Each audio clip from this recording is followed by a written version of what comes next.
As the sun rises, Rhazin's work is brought to light.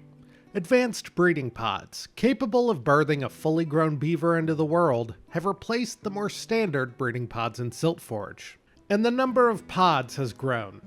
The unveiling has split the citizenry of Siltforge down the middle. One side sees the pods as a horrific science experiment, depriving beavers of the one time in their life they aren't expected to toil at work, while the other side sees the pods as a way for beavers to immediately contribute to the good of the colony, finding purpose in work from their first breath.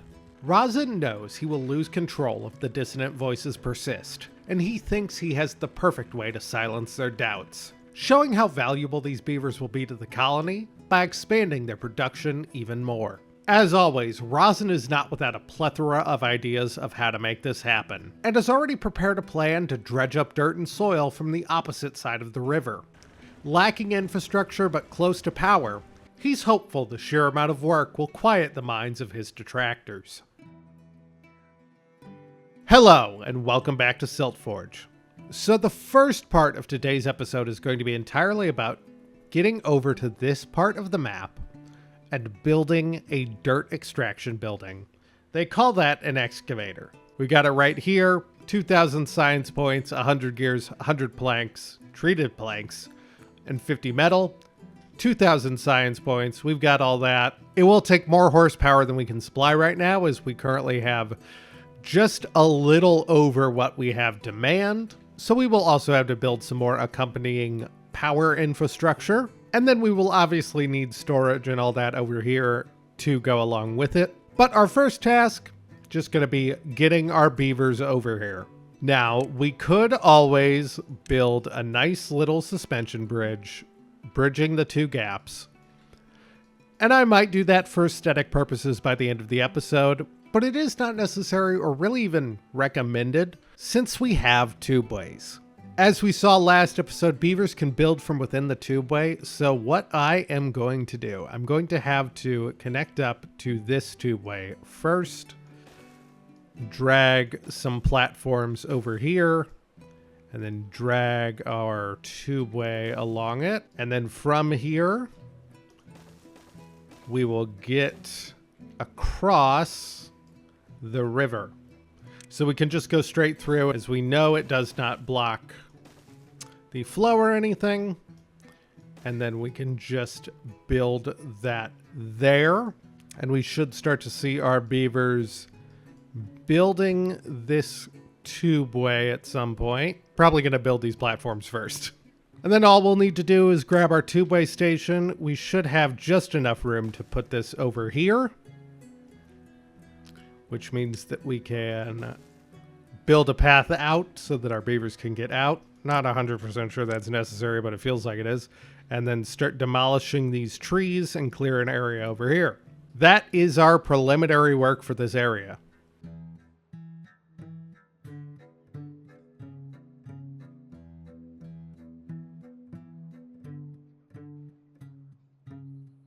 All right, and with our beavers only having a few more trees to eliminate over here, I think it's time for us to go and unlock our dirt excavator. So 2,000 science points. We will face that this way, and then we will need to do two things to get this to operate. Obviously, we will need a path over here, and we can connect that up once we are able. And then we will need to get this building powered. So we can start by dragging over a power line. And then clearly right now it won't run because we are not connected up.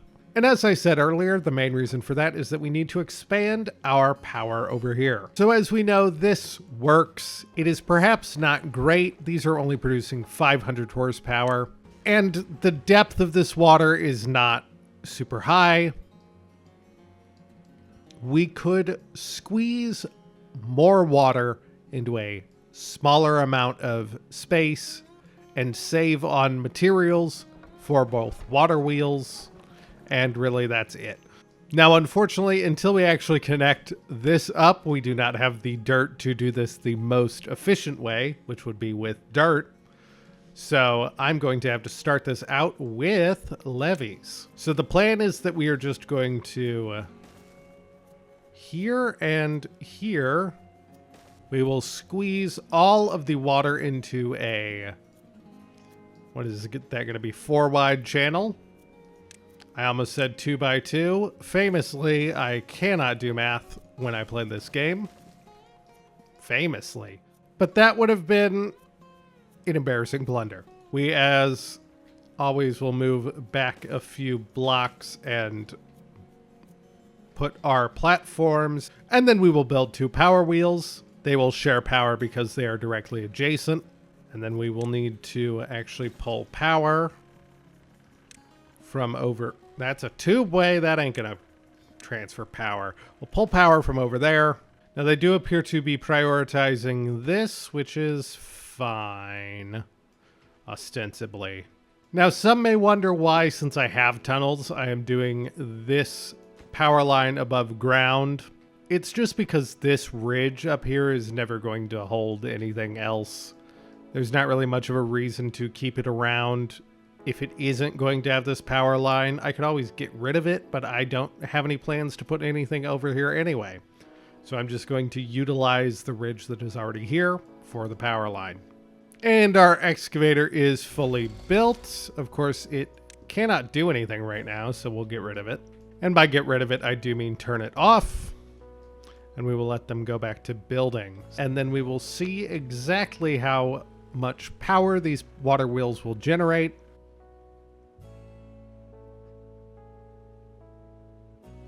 And they have finished the first large water wheel, so let's see, we are producing about 900 power from there. That is going to mean that these 2 water wheels are going to be producing about as much power as these 3, since these produce roughly 1800. And if these are both doing 800 to 900, it's going to be pretty much the same. Now, it's good that this is so effective because we are going to need even more power for the end of this episode. But before we expand, I do actually need to get this hooked up to get dirt. So from here, we'll just drag this over. Perfect. But this is not going to be built.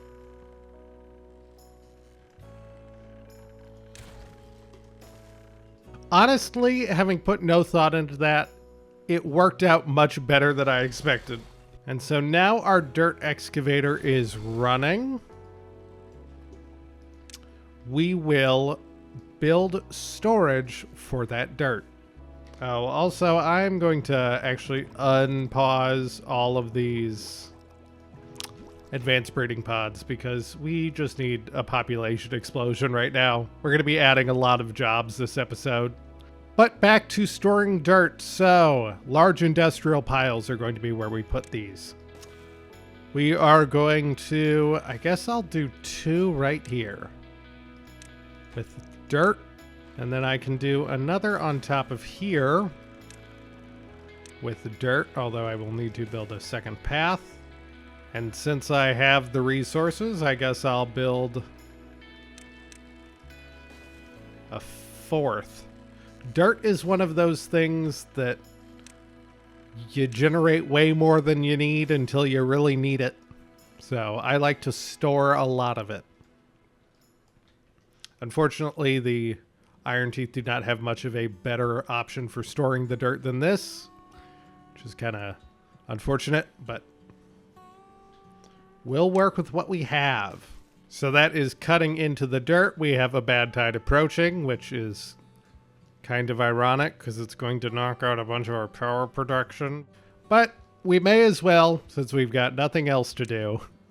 Unlock terrain blocks, 1,000 science points. Again, we have more than we need. And we can start with this. So we'll just build terrain blocks there. And then we can just, once again, build our water wheels. And we can even fit in a 3rd here.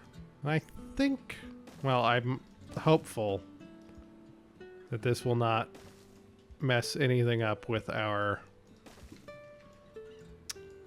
flow. I don't think it does. It might a little bit, but let's hope not. So that will get us basically back to where this is. And then we can deal with anything else that we need to expand down here when the time comes. And it gives our beavers something to do during the bad tide and should give us a huge excess of power once it's over.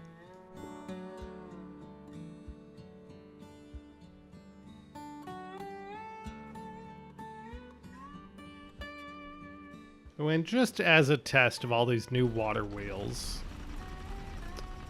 turning off the engines. During a bad tide, we are close to having enough power supply. Now, right now, we're over because demand is falling, but we're not that far off anymore. Now, perhaps what we're far off from is having to have water stored here, but we can always deal with that later. Now, but unfortunately, this does ruin the great view the exercise plaza right here used to have, but maybe the Iron Teeth like this anyway. That could be a good view for them. It's a civil engineer's dream. And so with the drought over and this all equalized, we did have a little bit of flooding, which might be bad if it happens and there are beavers standing here and they get contaminated, because this is not perfectly healthy water.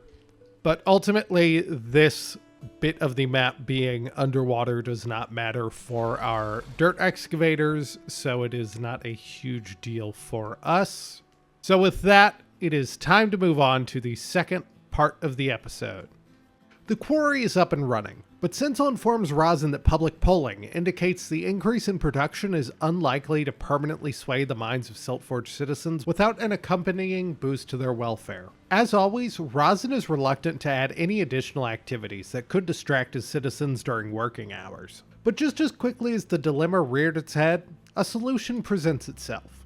Canola, as always, proposes what appears to be a mutually beneficial arrangement for the two towns. They offer Rhazin and Siltforge free access to any crops Canolaville produces, so long as Siltforge hauls and processes those crops themselves, while also sharing the final product with the people of Canolaville. Rhazin thinks the deal sounds fantastic, but Sinsel is suspicious of what the catch is.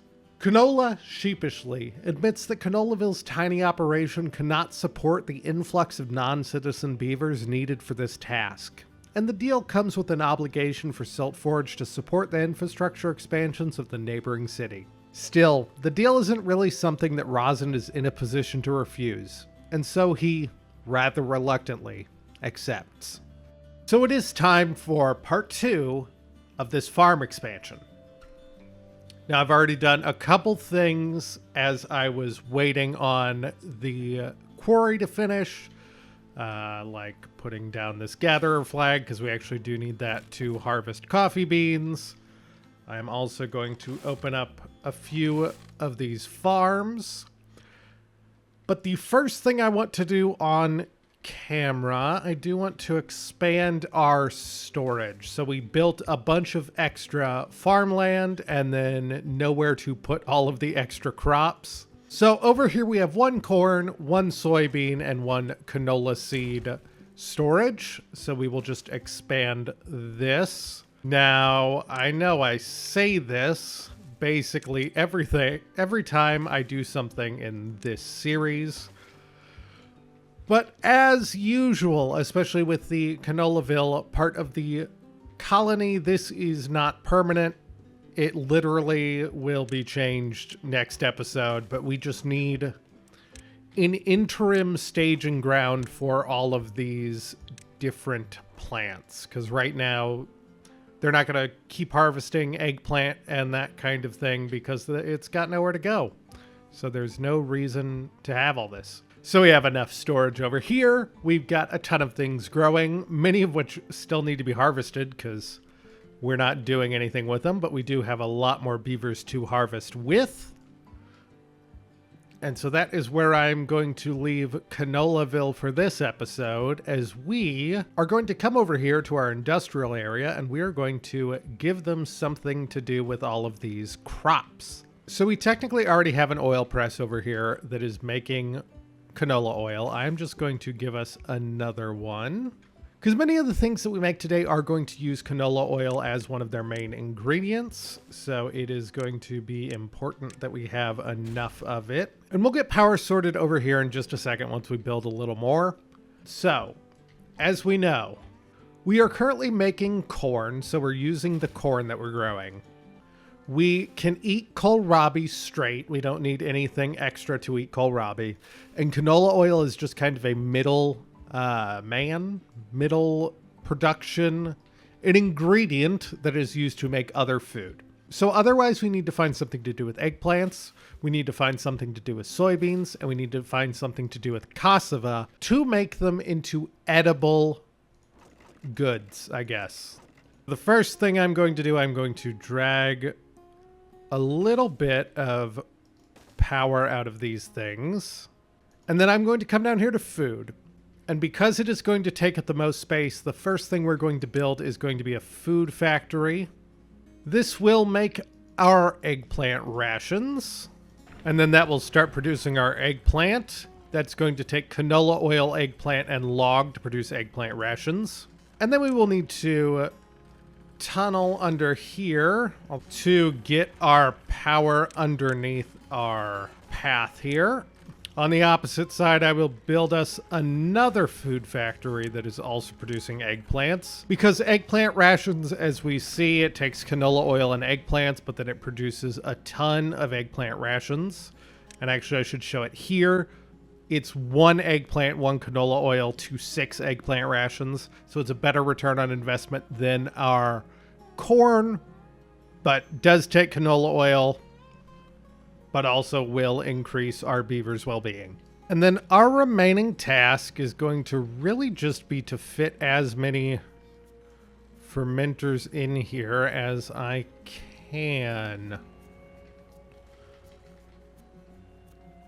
So I will put 1 there and 1 there. Then I guess another 1 there, and then solve this puzzle of a path I have created. One of these will make us fermented cassava. One of them will make us fermented soybeans. And then we will have an extra one, which can also make us... Well, let's see. Looks like soybeans is going to be a much better, again, return on investment. 6 soybeans is going to create 20 fermented soybeans, so that'll be what we set this last one to. Now, we have not left ourselves a ton of space for storage, which perhaps a mistake here, but one that we can probably rectify well enough. So we'll have them bring eggplants there, get rid of eggplant rations there. We'll have this hold soybeans. And then we shall have fermented cassava. We will have fermented soybeans. And then we also do still need regular cassava. So that should all have that storage the way it needs to be. Except for I would also like to build a big tank of canola oil for over here. That will just be set to normal, but that'll supply everything on this side of the colony. Now, luckily, because we turned all of these on, we actually have no issue with beavers. We have 2 that are still unemployed, which is also good because, as we saw at the very beginning, we still have 1 crop that we have not done anything with. Oh, and we are at 25 for well-being, so I think we started at 18, 19. We've gone up 6 so far, just from expanding food. But our final crop of the night is going to be coffee beans. So coffee beans need to be processed into coffee, and then they are a well-being bonus. We do have a little bit of space over here in which we can fit some coffee production. So that is exactly what we are going to do. So right down here in this little space that remains by the dam, we're going to come down here to food. On the very far end is coffee brewery. 500 science points, 200 horsepower, coffee beans, water, logs, makes coffee. It's going to be 5 gears, 25 treated planks, and 15 metal. That's all stuff we have. We're just going to fit it right up in this corner. We will get our storage of coffee beans right here where we need them. We will also build a small tank facing the correct way for water. I will build them a small industrial pile up here with which to get wood. And then this coffee brewery will employ Zashi here, and they will produce coffee. Now, obviously that is going to be liquid, so I will actually make this the canola oil storage. And then I'll make this into a coffee storage building. And once they take all that out, our coffee brewery will start to brew. And we should see in just a minute, once this fills up with coffee, because the haulers aren't going to take it out till it does, Zashi will come over here and start to fill our medium tank up with coffee. Now that is what I like to see. Cold coffee stored in a wooden tank. Exposed to the elements, just like I like to drink it.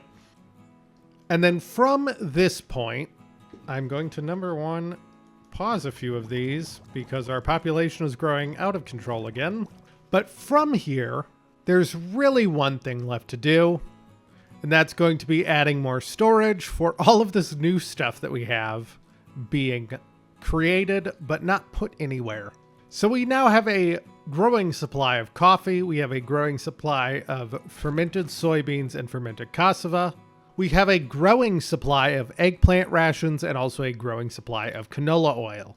So that is what we're going to make over in our storage area. Coffee, fermented soybeans, fermented cassava, eggplant rations, and a bit more canola oil storage.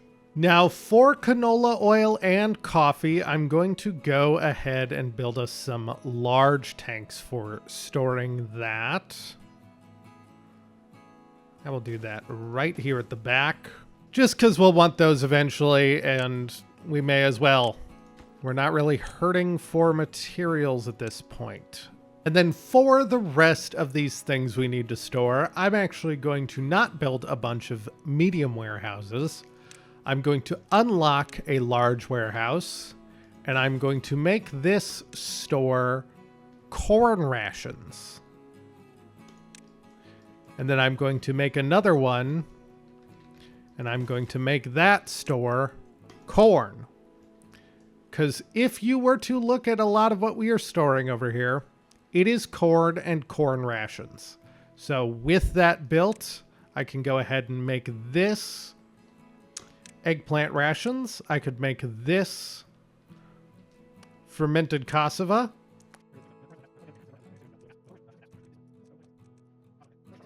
That should have eliminated all of our corn rations over here, and those should all be moved to our new storage facilities.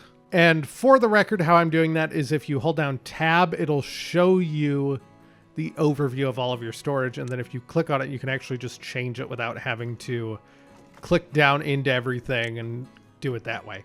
I do believe you cannot... Yeah, you can't make it store nothing the way you could clicking on it. It does give you a very good way of changing things like that. And if we look over here, we will see that it looks like our final network power is sitting at about 8,000. We only need 4,000, so we have more than enough being produced. We should probably get some gravity batteries at some point, though, because that is a lot of wasted power. And it looks like our final well-being high score is going to be 29. During a bad tide, it does look like we are short power a little bit. I can probably boost that up with these engines. Yeah, it looks like that'll just about cover us enough. So I'm going to let this run for the rest of this bad tide, and then I will pop back in for the outro once I make sure that everything is in a good equilibrium. And as we can see, we now have water pouring over this ridge again as our bad tide has ended. So if we whatever you call that, cinematic view the game and open up all of our info views, we will see that we're running out of a few things, but ultimately all of our food is growing, all of our wood is growing. We're not at risk of running out of canola oil or canola anytime soon, which is going to be the big bottleneck for a lot of this food production. So, that is where I am going to end today's episode. If you want to see more Siltforge, subscribe or go to the Discord where there's notifications. As always, thank you so much for watching. I appreciate that you only have a limited amount of time in your day and you've chosen to spend some of it with me here watching me build a beaver colony. As I end every episode, Siltforge presses forward. And with the processing of food now taking place, Canolaville is alive with beavers working in the city. Watching the increase in foot traffic, Canola knows he's nearly ready to play his hand. But it's not enough for Siltforge beavers to work in Canolaville. If he wants his two-way system, he'll need other ways to get them into his city.